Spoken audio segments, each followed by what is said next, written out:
joined at the beginning, at the end of the first phase, if one were to call it that, and at the beginning of, therefore, the second phase. So the first couple of years that I was in the industry, as you know, I was working at Suzlon, and it was a very painful 2 years because there was a lot of restructuring as a result of the market changes that were happening.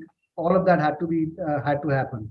But behind all of that, the government made one very significant change, and which we don't recognize the importance of right now. But going back at that time, it was a very fundamental and seminal change, and that was that in until 2008, wind had been driven by a tax benefit, and in 2008, the government decided to essentially get in longer term, more dedicated investors into the space by giving this benefit called the generation based incentive, which was 50 paise per unit, up to a maximum of 1 crore to be got out of that benefit, which is almost like a 20% subsidy on the capital cost, but spread over a longer period of time. And in some ways, that is really the thing that really spurred the creation of this industry.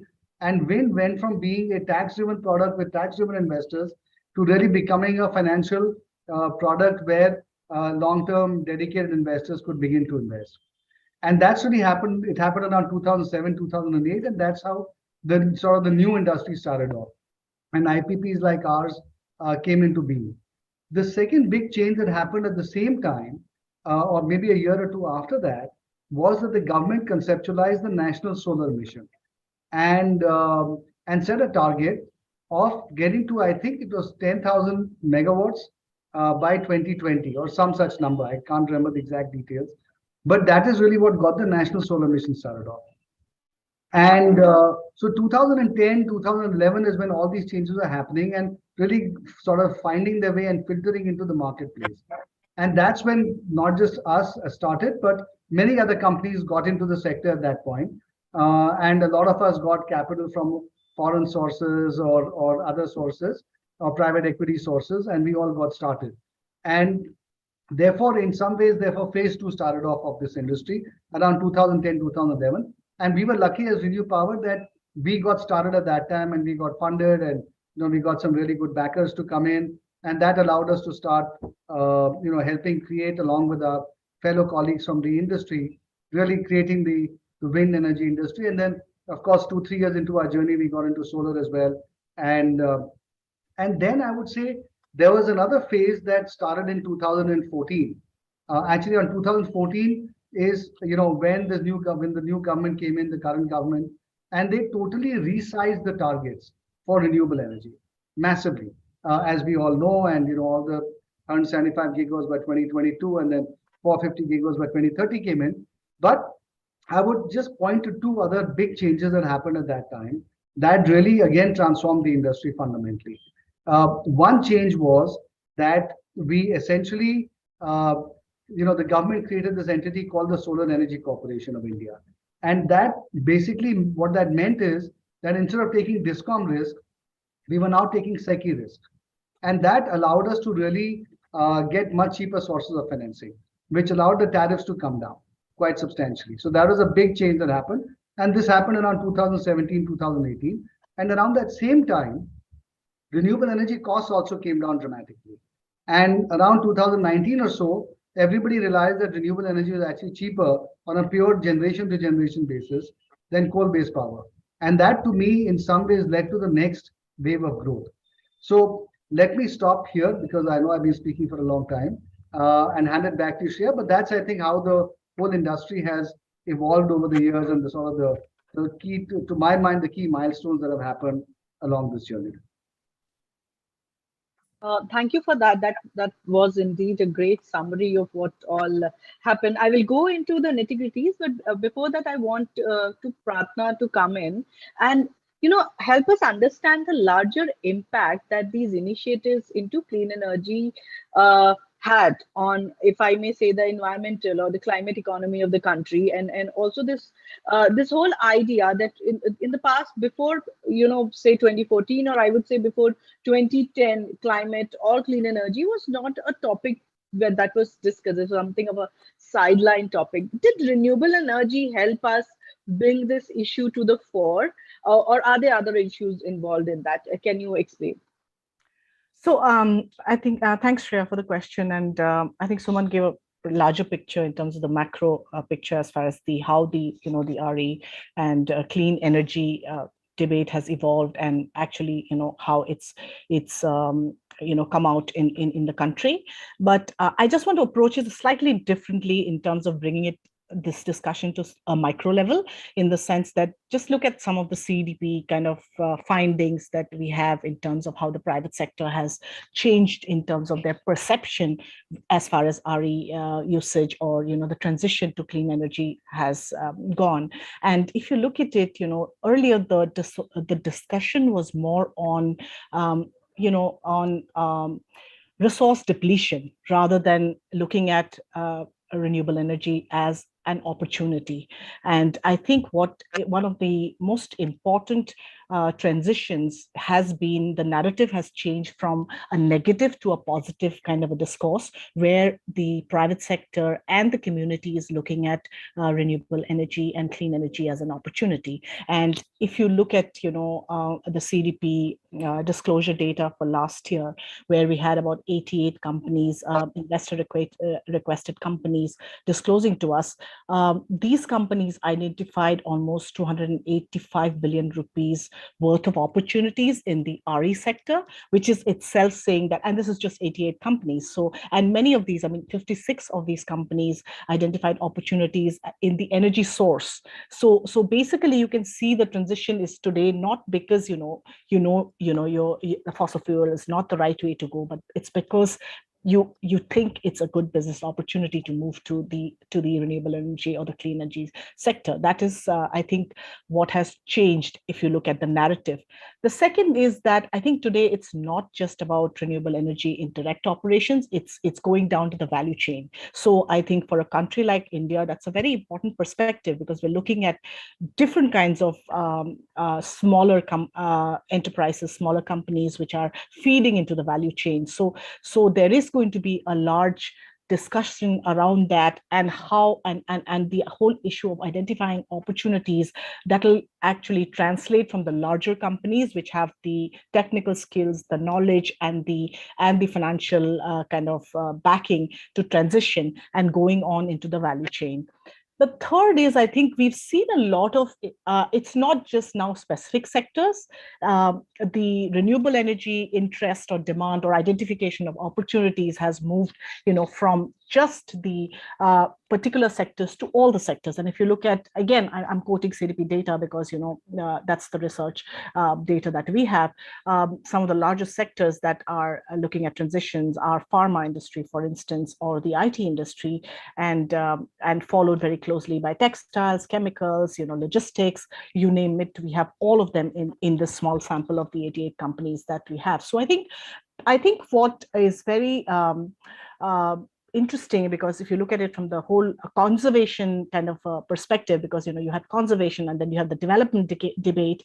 Today, renewable energy is part of the dialogue as an economic opportunity and as a business opportunity. So it's as I said right in the beginning, it's no longer a negative debate of lack of resources or lack of depletion of natural resources, or of course it's there, that fossil fuel is not the right way to go. But I think the idea has become more positive in terms of engaging with the renewable energy sector, and about how you could involve and work in partnerships in terms of building a better business opportunity. Stop there.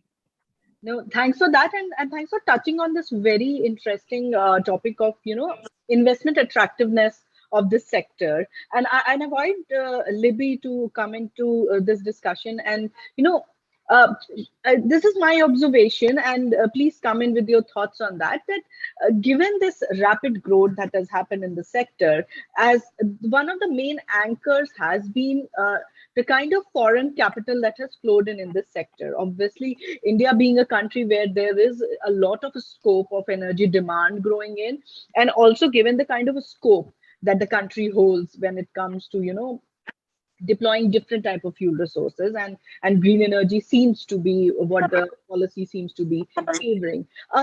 Can you help us understand how does the global sovereign funding or global private capital funding is viewing India's energy sector and specifically green energy sector, and how has and what and how led this attitude to change for this capital to flow in the country?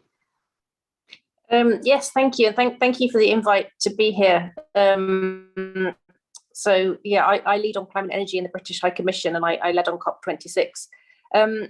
Yeah, I think, I mean, from my perspective, working on the negotiations and climate change is an international issue.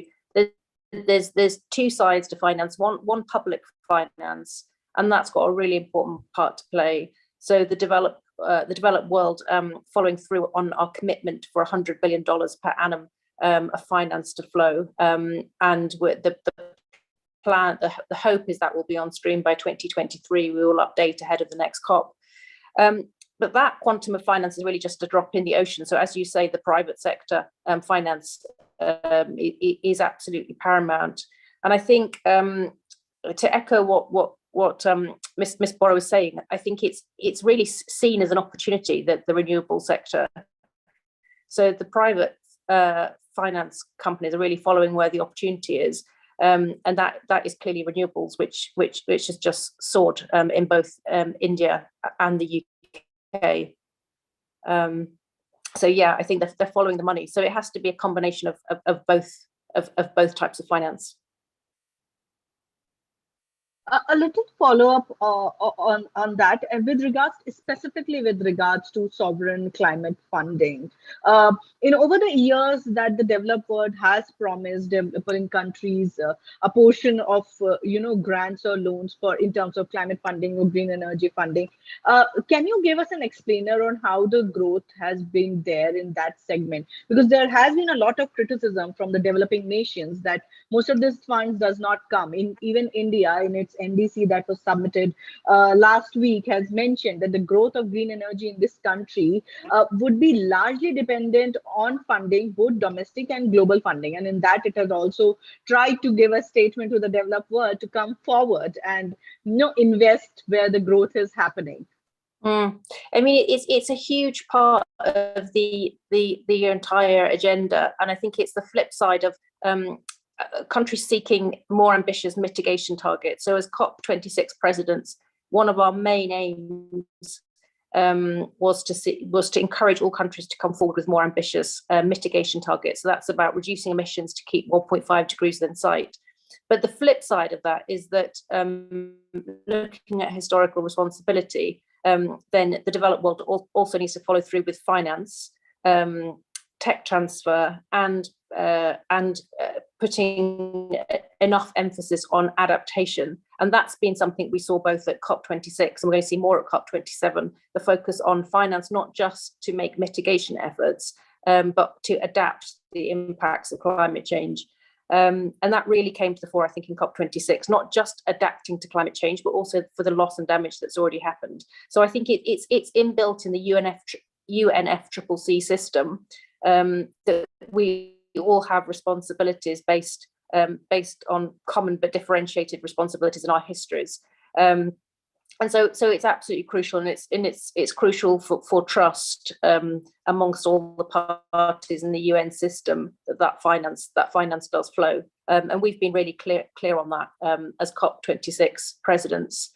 And it's a debate that needs to keep going, I think. And I think with India being presidents of the G20 starting at the end of this year, India's also got an opportunity to encourage the much needed debate on what kind of international finance they need on climate change.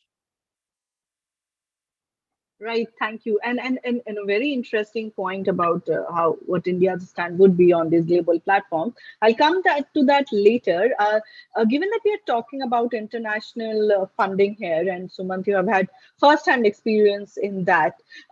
As I understand, there is a lot of interest from the financial community, global and domestic, to enter into green energy sector in the country. There's obviously the pressure of ESG targets to be met and what all. But in the past years that you mentioned, there has been growth, there has been a lot of several laudable policy developments, but there have been, as I would call, flip-flops too, which could have, lessen the excitement of the investment community per se. Would you like to address that? Do you think that a certain level of policy continuity and certainty is needed for the country's green energy sector itself to, go out and meet those kind of demands in the global stage? Yeah, look, policy making is a complex activity, especially in a large and varied country like India, and especially when power is a concurrent subject, where both the states and the federal governments are involved. Um, so it's not an easy thing to have a linear policy type situation where the government gives you visibility of what's going to happen 5 years out and then is able to move in that direction. I think it's very hard. I think new policies have to be debated, they have to be discussed. Feedback has to be taken from many players in the market. There are some manufacturers, there are some IPPs, there are some other component suppliers, and they all will have different points of view, and the states would have a different point of view. So I think given all of that, I would say that policy has been relatively well advertised for the most part in terms of what the government's intent is. Sometimes that intent takes time to translate into actual policy, and sometimes those policies end up having some back and forth as the government tries to optimize on whatever it's trying to do, or it gets feedback from some part of the market ecosystem that causes it to revisit some of those things. And so those kinds of things then cause, obviously, as you said, flip-flops or some back and forth. But I think, generally speaking, if you look at the policy direction from the top, it's been very clear. It has been that we want to achieve a very significant step change in our renewable capacity addition over the next several years, and that we have to do whatever it takes to make sure that there is a proper environment created for that. And if you look at now the fact that grid management is improving, renewable energy is allowed to be free is allowed to use the interstate transmission network without paying a charge. All the other RPO related things, of course, the states have not followed through on some of those things. But at the central level, at least, I would say, there's been broad continuity in some of those things. The big issue that we've had, of course, is that the states have not always followed through in the way that the central government has wanted to. So I think there have been some issues related to that. But I think by and large, I would say government policy has been quite consistent in our sector. Got it. Thanks. Prarthana, you mentioned a very interesting set of data earlier when you were talking about this $85 billion, I noted it down correctly, about this set of companies which are looking to invest. Can you share some thoughts what the investor community thinks of India's current targets, current policies? I would say current policy sets. What are the thoughts? We keep hearing that investors are sitting on the fence for waiting for policy certainty. Then we see that there is so much of aggressive interest from the investor community. Can you tell us what exactly is the reality here, or is it all gray, not just black and white? So I don't think any country can escape this whole situation, and I think it's important for us to realize that at some point of time climate risk is going to be a large assessment factor when it comes to any kind of investment.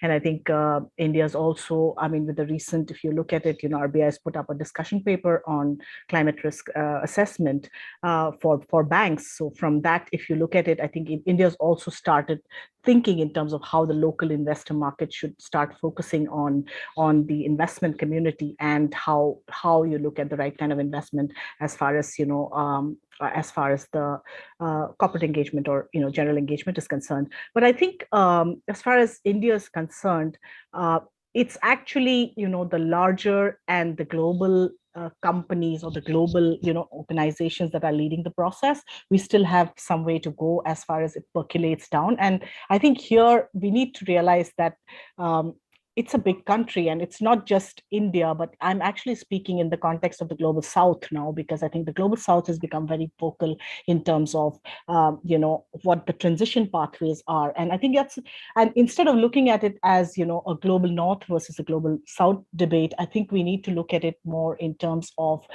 collective voice and coming to some kind of,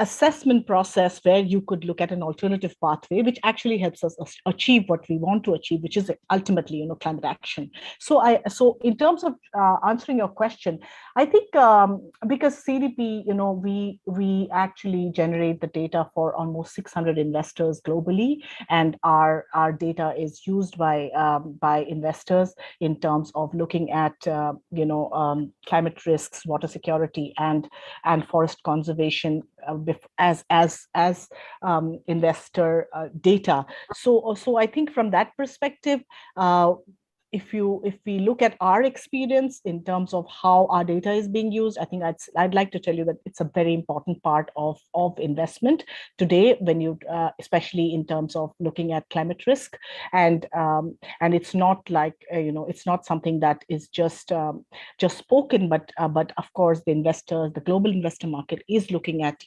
these areas.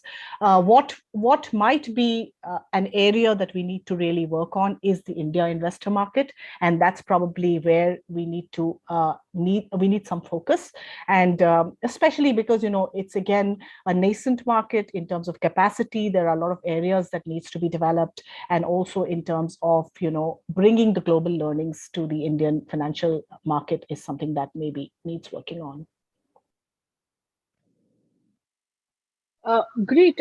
You mentioned about the India investor market, because there is increasingly a discussion like this happening on global platforms. India itself, in its COP26 submissions and the speeches that were made in their several presentations, happened to mention that, as a country, we are now in a position where we can deploy all our domestic resources, financial, manufacturing, and develop a whole ecosystem which takes care of our own needs, be it manufacturing, through solar, battery, etc., or through financing, because we have to have some robust financing agencies if they are deployed together, with a single target of helping green energy sector, it might give us the results that we are hoping to get from foreign funding. Libby, why don't you come in and help us understand how feasible do you think this idea of developing a domestic financing ecosystem looks like for a country like India? If you can give us some examples of how it has worked out in the other countries, and at this point where post-COVID, post-Russia-Ukraine war, post-gas and fossil fuel crunch, how feasible does this idea look? Yeah, great. Well, I think maybe I'll let my fellow panelists talk about India. So in the UK, what happened was in the 90s, we moved away from coal to gas, and that gave us quite a good emissions dividend. And then in the 2000s, we really made a huge transition towards renewables. And now we're one of the leading players in offshore wind in particular. We're looking to develop green hydrogen. We have some solar. And I think it's really, as you described earlier, that whereas I think, in the late 90s, the early 2000s, this really wasn't a political economic issue. It was seen as an environmental issue. I think it's really become an opportunity with countries like the UK and India both wanting to be leaders in technologies. And for example, green hydrogen, I think, is a really good example here. Where India's really been very clear that they want to be an exporter, they want to be leading, they want to be developing their own technology, working with partners like the UK that has expertise. So I think it's all really seen through the opportunity lens these days. Meanwhile, the devastating impacts of climate change are becoming ever more clear. We've seen a horrendous flooding in Pakistan recently. We see on a monthly basis, I think, here in India, the impacts of climate change, whether it's extreme heat or flooding or other impacts. So I think these things really come together to make action across the board more imperative. Great, thank you. I believe we have Mr. Jagdale from the Ministry of New and Renewable Energy who has joined us on the call here. Uh, Thank you for joining. Uh, just to catch you up, we have discussed the amazing journey that the Indian renewable energy sector has witnessed in the past 2 decades. We talked about the policies that have helped shape this journey and take us where we are. 114 gigawatt is where we stand now, and if you look at this number, it is a significant number. I am not sure what target we would be meeting or not, but given the journey, it is quite laudable to reach 114 gigawatt.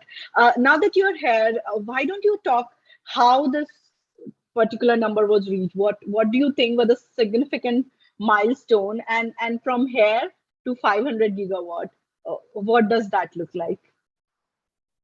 Yeah, good evening and thank you. My apologies as I was late, but glad that I'm amongst all of you. In this webinar, I think we are celebrating the Azadi Ka Amrut Mahotsav and 75th anniversary year, and then we are looking forward towards the completion of the century. And we all talk about the energy independence that Honorable Prime Minister talks about in terms of renewable energy. But let me first of all congratulate our private sector industries in taking the ownership in actually showing the confidence on the renewable energy regulatory domain and the process that the Government of India has followed. I thank all the states who have been very, very proactive in supporting this journey from where we started 4 decades ago, primarily with a small scale approach in terms of biogas. And then I think I can divide our journey into 4 different zones or sectors. If you look at the 1990s, then it started with the ministry itself was started with a focus on bioenergy, biomass, biogas. And then came the wind. And obviously that was the sector which made India visible on the overall world RE space. You have the manufacturing capability that developed. We had the states which came up with the proactive policies. And obviously there was an ecosystem which made wind energy feasible.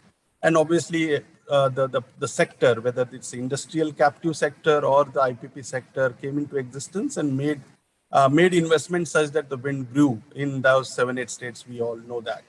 And then from 2010 onwards, I think the solar sector, which predominantly driven by the technological advancements, the cost competitiveness, and obviously the sectoral advantage of hand-holding the investing capabilities in the domain that we all saw from 2016-17 onwards in terms of making the overall RE space into bringing it on a larger volume, bringing it into the central sector space. So the cumulative annual growth rate that we have seen in India, and especially in the last 7 to 8 years, has been phenomenal. One, obviously, as I mentioned, the private sector, but also secondly, we should also thank, and Prarthana is there, and the entire investment community that really put India in their radar and in their priority area. We talk of fund of funds, we talk of the pension sector funds or the equity investors, which obviously have a slightly more appetite in taking the risk, but they believed in what India brought in. Obviously, it also, the demand helped, the climate friendly policies helped, the overall mission mode approach has helped. And today, when we are in 2022, we have, and just to mention the figures in terms of the right number, Shreya, I think 167 gigawatt of installed capacity from non-fossil, 161 gigawatt of installed capacity from RE, which includes wind, solar, and hydro as well.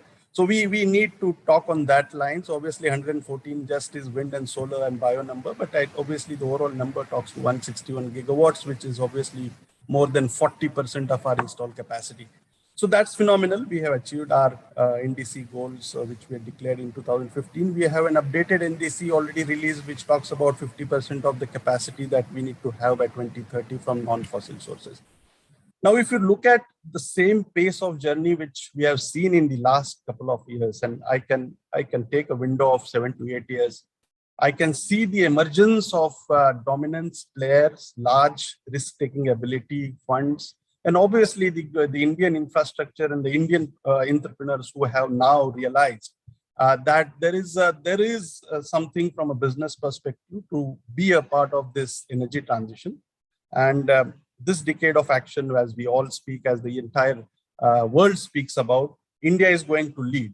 We always, and Honorable Minister always speaks about that we are one of those economies who have been, obviously our policies have been such that we will be able to really, comply with the sub 2-degree rise in global temperatures. And that is what is acknowledged by the who's who of the world.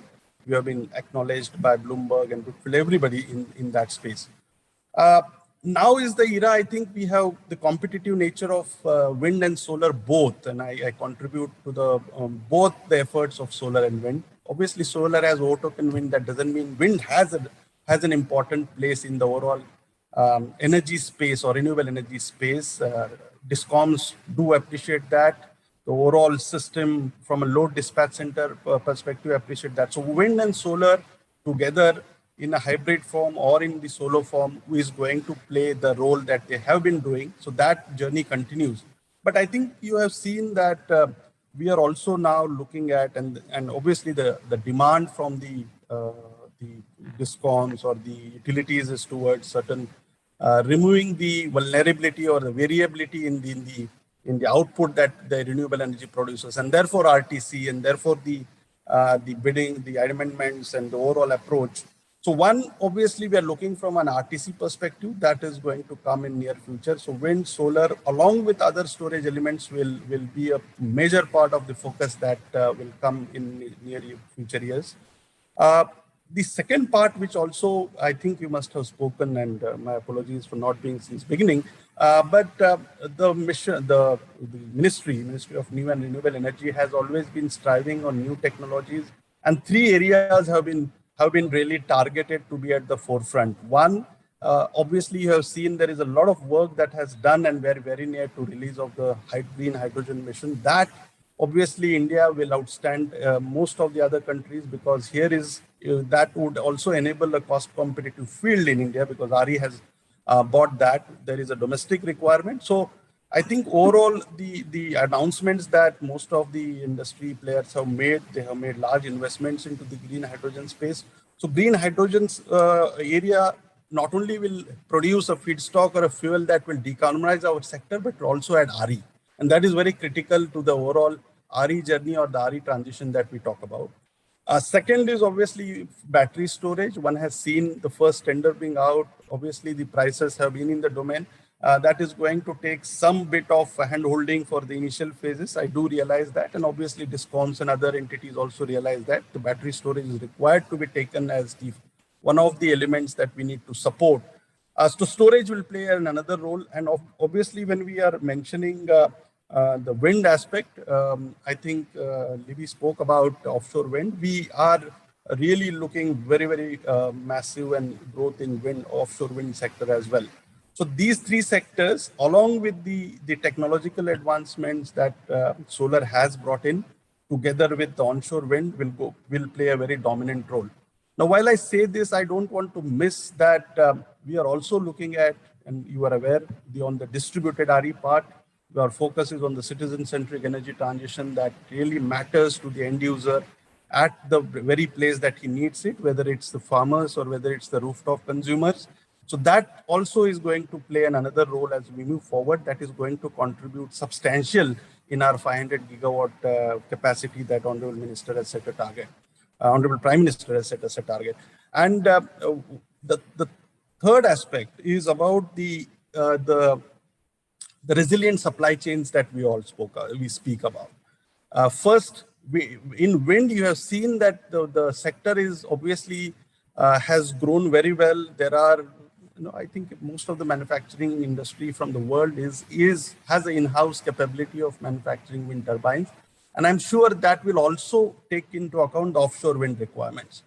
And the solar, which slightly, we had dependency on large-scale imports, but I'm sure with the production link incentive and the way the things are moving, and way the large corporates are showing interest in terms of being or venturing into the solar manufacturing, So we, together with the resilient supply chains, with the competitive demand and the ability of the investment community to believe in India and the growth that we are looking at, I think overall together, and I'm sure the screen is occupied by several key leaders who are going to be a part of this journey.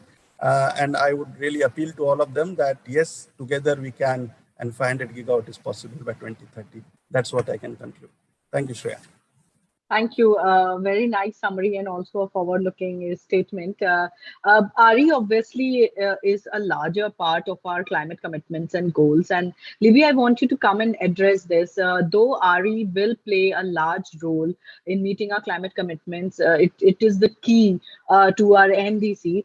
But overall, what do you think of our NDC submissions? There, as I understand, there is a huge focus on mitigation, but there has been some, criticism that adaptation seems to have missed the point. The country seems to have missed the point in terms of adaptation. But that's just my view. Please address this. So I mean, we were delighted because we're still COP presidents until we hand over the baton to the Egyptians at the start of November. So we were really pleased to see India's NDC submitted to the UNFCCC on Friday. I mean, I think our position is that probably what India announced in Glasgow was underestimated, that it didn't get the recognition it deserved in terms of the ambitious targets for 2030. And obviously coming out with a net zero target for 27, which none of us predicted anyway, running up to COP26. So the NDC itself, I think it's excellent because I think it's really important that India not just takes the ambitious steps at home, but also shows leadership on the world stage, and that I think is what Prime Minister Modi and the Indian government are doing. Because it's quite clear that the 2030 targets, the 500 gigawatts of non-fossil fuels by 2030, is a really stretching target, and it will mean deployment of renewables and non-fossil fuels at a rate that India's never seen. So it's quite clear that domestically, actually doing this is really challenging, and we want to work with India to achieve that. But it's also really important that countries do play an active role in the UNFCCC and put their domestic targets into the UN process. And the reason I say that is because I think COP26 really showed that the UN process is working. Countries came together in unprecedented numbers and came forward with really ambitious pledges. On your point on adaptation, I think finally we are getting the focus on adaptation that we need. I think that might have been a good charge, or fair charge earlier, but I do feel that across the board, I think there is a strong emphasis on adaptation. And just to say, both the UK's priorities for this year, which are shared by the Egyptians, are number one, mitigation, because unless we keep 1.5 degrees in sight, then we're all kind of we're all lost, I guess. But the number two priority is adaptation, because that is just so crucial for people to focus on adaptation, loss and damage. The number three priority is finance, getting the finance needed transferred to developing countries, and the fourth priority is continuing to work together as a planet on these challenging issues. So that's my take. I think finally adaptation has got the recognition and the focus it needs. And I think, if anything, in Egypt we'll see more focus on adaptation and loss and damage than we even did at Glasgow. So I think it's rising up the agenda, and India is a huge champion in terms of making sure it stays on the agenda. So I think we're in a good place on that. Yeah, thanks for that. Prarthana, I want to understand from you that when we go to COP27 in Egypt, how good are we looking at post this NDC, post our continued insistence that the phase down of coal will happen in due time and energy security of this country comes first. There are ambitious targets when it comes to energy efficiency, clean energy, and other such resources. Overall, how do we look like, and how demanding or assertive we would be, along with other developing nations, especially African countries, when we ask for the developer to come and give us the money that was long promised? So I think one of the positive or the new kind of angle that has come in. I mean, I think the Prime Minister has been talking about it since the last COP, is about the life mission, which actually looks at the whole area of behavioral change. And I think that's an area that we've not talked about enough when it comes to renewable energy, because it becomes slightly softer and you think it's, it's about people and it's about something else. It doesn't really work around, the areas that we're talking about. So I think that's an interesting area, and it'll be good to see how it evolves, because I think that's a very important area, because that's where the demand side comes from, and that's where the engagement of the consumer comes in. And I think that's an area that is very, very proactive from an India perspective, because we're actually talking about changing behaviors, changing lifestyles, and looking at how it's going to look at the energy transition, including everything else, is one area that I think is going to, it'll be good to see how it evolves up to the COP, because I know that, the government of India is now engaged in working in that area, looking at how the private sector engagement, because, if you look at it, the whole lifestyle issue is often only talked in the context of communities. It's not talked in the context of the private sector, which has actually the major role to play in changing lifestyles, because it's what you bring to the board which matters, right? So I think from that angle, I think it's interesting to see how it's going to evolve.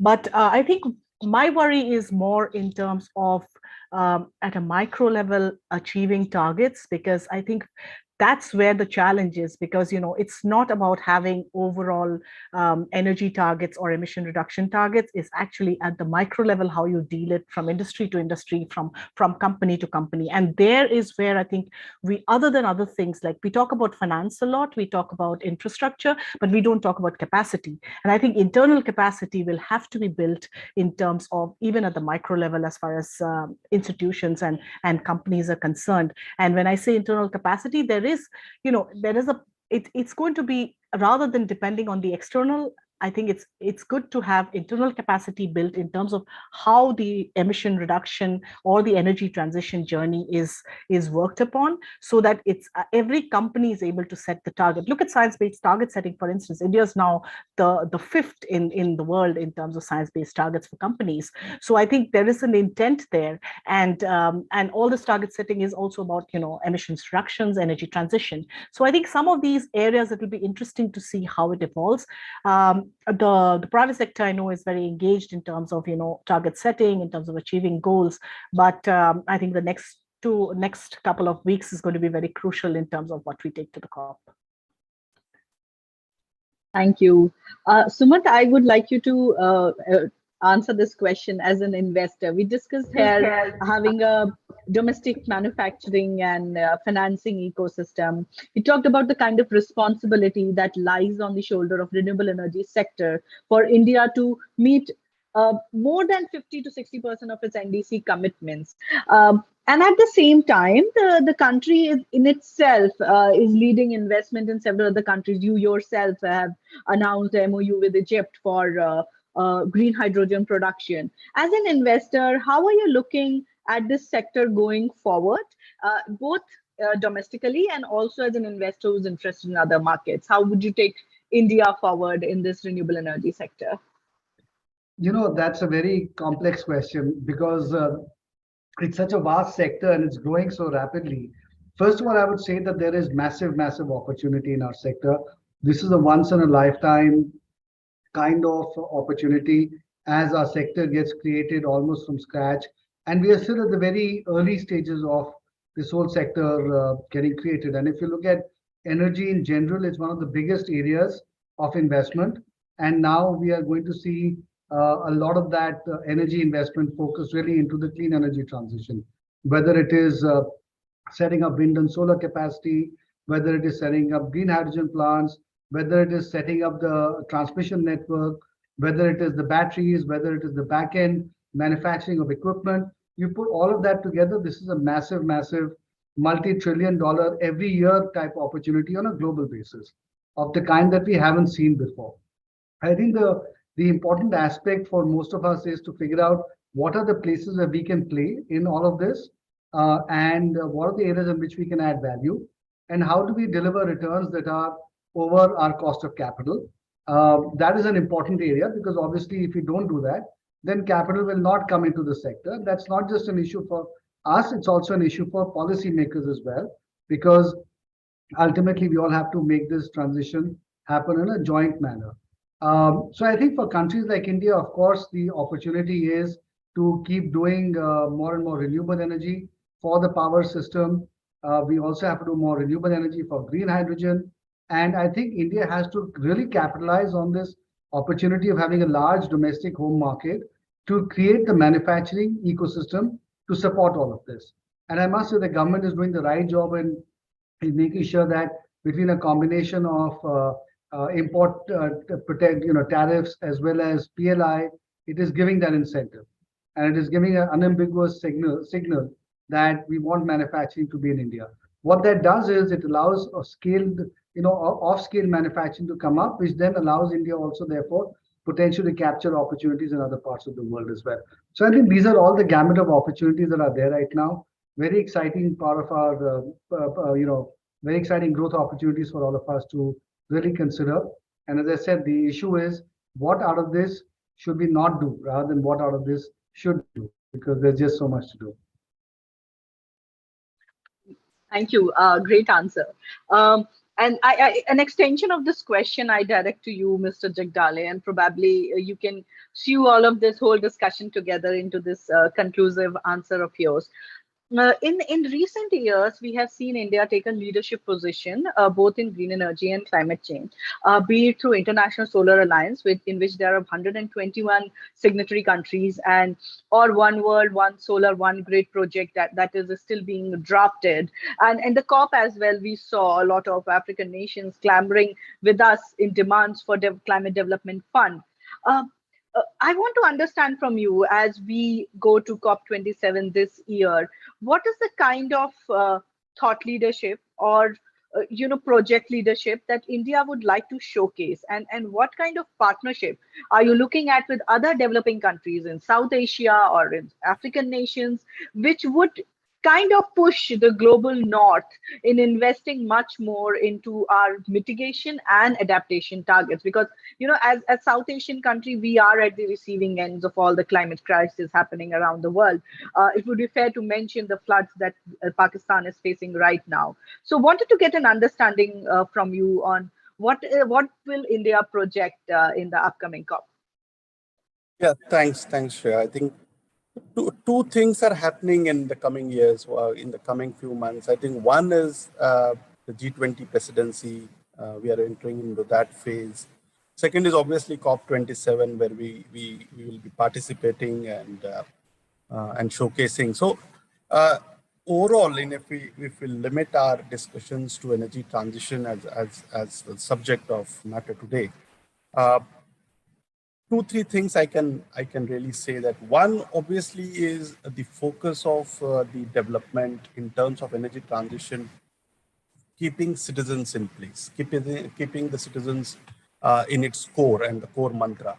While we, if you really look at what we have achieved in terms of large RE parks or large scale RE development, we also have achieved much more in whether you talk about you also mentioned adaptation, and that's a part of the NDC point, where the adaptation from agriculture sector, maybe, for example, that is also going to play an important role. Now, what India has done, and India has shown the world about the pace and the volumes at which can grow. Obviously, if you look at and compare the Western world or the economies across the world who have grown and developed, our contribution in terms of emission is absolutely 1/3 of the world average. Our per capita energy consumption also is much lower there. So we are a developing country, and we have not utilized at all the carbon space that we intend to do. However, the focus of the government of India's policies is on focusing around the climate, and therefore our actions have been towards that. Time has come for us to now, obviously, before I say that, I need to acknowledge the contributions that we have. And as far as our ministry is concerned, Ministry of New and Renewable Energy has always been a good partner with several countries. And I acknowledge with thanks the support that they have been doing, whether it's since Libby is here, I should take UK, and obviously we have been collaborating with offshore. You will talk about Denmark, US, and many other countries where we also acknowledge the efforts that whether it's the technical assistance or whether it's the technical know-how in terms of what is happening across the world in terms of the technology, how the technology is moving. But we now have shown by experience that how a well-defined, regulatory-friendly, risk mitigative mechanism can work.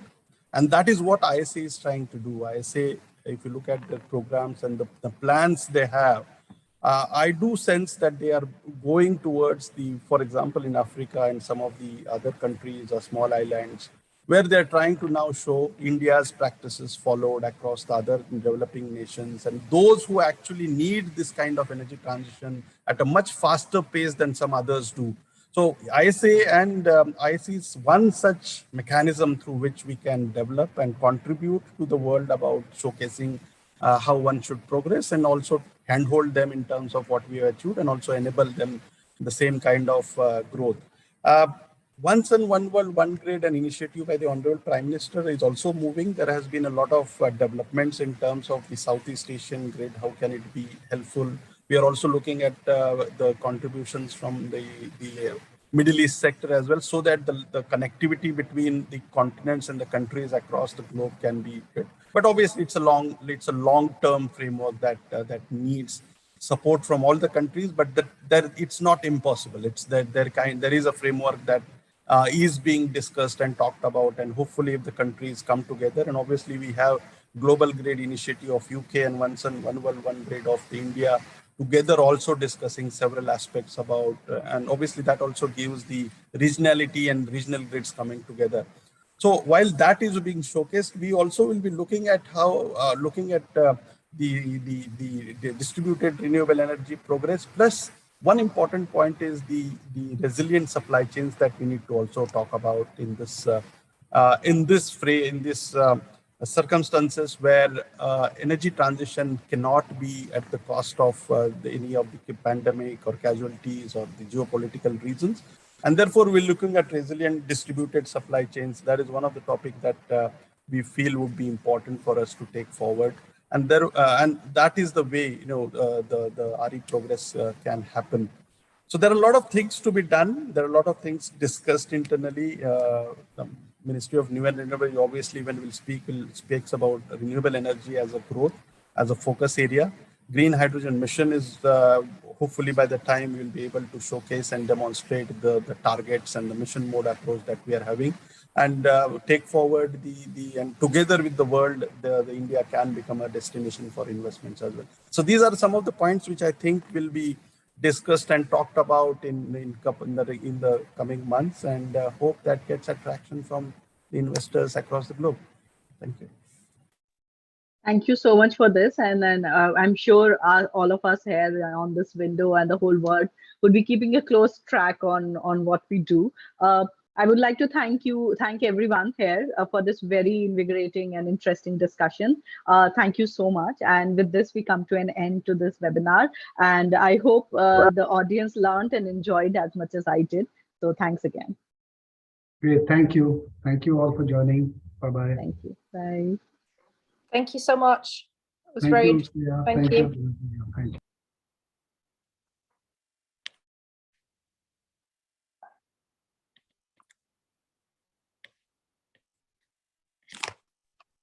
Thanks for joining. Thank you. Thank you, Libby. Bye. Thank you.